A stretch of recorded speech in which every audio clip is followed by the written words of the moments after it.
શહેરમાં વગર ચોમાસે ભૂવા પડવાનો સિલસિલો।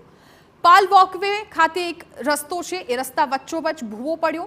એક જ જગ્યાએ સતત 7મી વખત ભૂવો પડ્યો છે। એક બાદ એક વાહન ચાલકો આ ભૂવામાં ખાબક્યા। રાત્રે 3 થી 4 વાહન ચાલકો છે પટકાયા। વાહન ચાલકો ભૂવામાં ખાબકવાની ઘટના સીસીટીવી કેમેરામાં કેદ થઈ। મનપાએ ફરી એક વખત ભૂવાની રિપેરિંગ કામગીરી શરૂ કરી।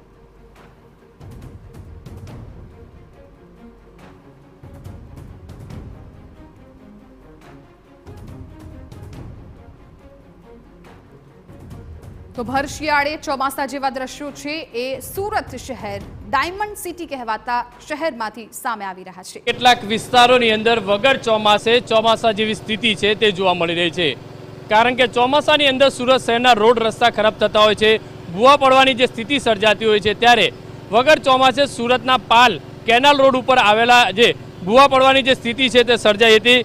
2 દિવસ પહેલા મસ્ત મોટો જે ભૂવો પડ્યો હતો અને અત્યારે સુરત મહાનગરપાલિકા દ્વારા તેની કામગીરી કરવામાં આવી રહી છે। સીસીટીવી જે સામે આવ્યા છે કે ગઈકાલ રાત્રિના સમયે કેટલાક લોકો છે તે વાહન ચાલકો આ ભૂવાની અંદર પડ્યા હતા અને તેના સીસીટીવીમાં પણ ઘટના જે કેદ થઈ છે।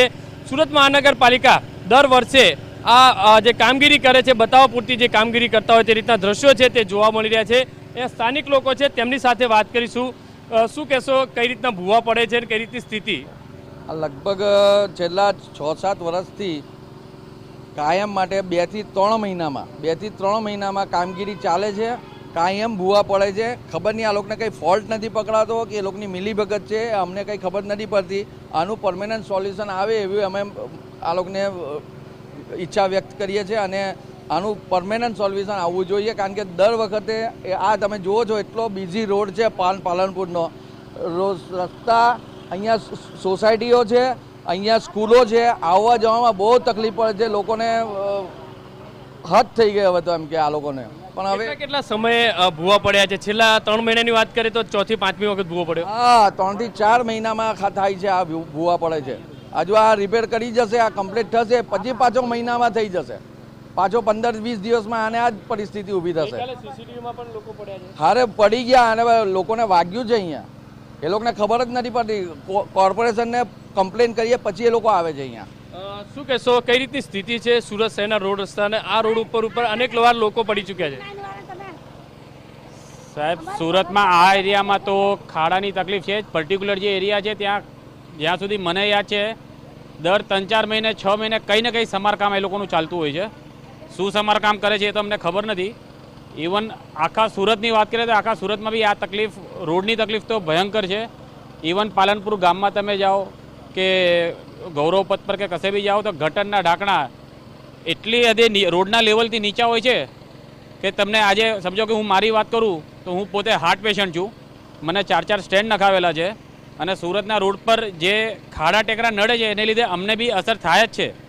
પણ હવે કહેવાનું કોને, વસ્તુ એ છે જે રીતે લોકો પરેશાન છે કે કેવું તો કોને કેવું, કારણ કે સુરત મહાનગરપાલિકા દ્વારા જે કામગીરી કરવામાં આવે છે તે બતાવવા પૂરતી કામગીરી છે।